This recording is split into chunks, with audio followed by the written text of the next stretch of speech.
2026-yilda tanasiga, ruhiga, bilimiga investitsiya qilganlar yutadi. Kecha men o'z sohamda yanada rivojlanish uchun klinik psixolog terapiyasiga borib keldim. Mani soham telefon bilan bog'liq bo'lgani uchun so'nggi paytlarda boshim og'rishi kuchaygan va ko'rishim ozgina tushgan.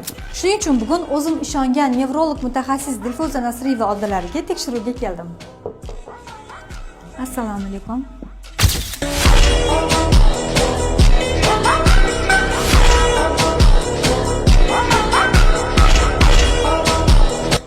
Tekshiruvni ham o'tkazib oldik. Endi javoblarni, natijalarini Dilfuza opam o'zlaridan eshitamiz. Dildora, siz bilan ZVP tekshiruvini o'tkazdik. Bu apparatning natijasiga ko'ra sizda ko'zdan miyaga boruvchi nerv yo'llarida impulslar o'tkazuvchanligi sekinlashgan. Bu bo'lishi mumkin vitamin B guruhi yetishmovchiliklarida, vitamin D, vitamin A, vitamin C va boshqa defitsitlarda bo'lishi mumkin. Agar sizda ham shunday muammolar bezovta qilayotgan bo'lsa, bizga murojaat qilishingiz mumkin.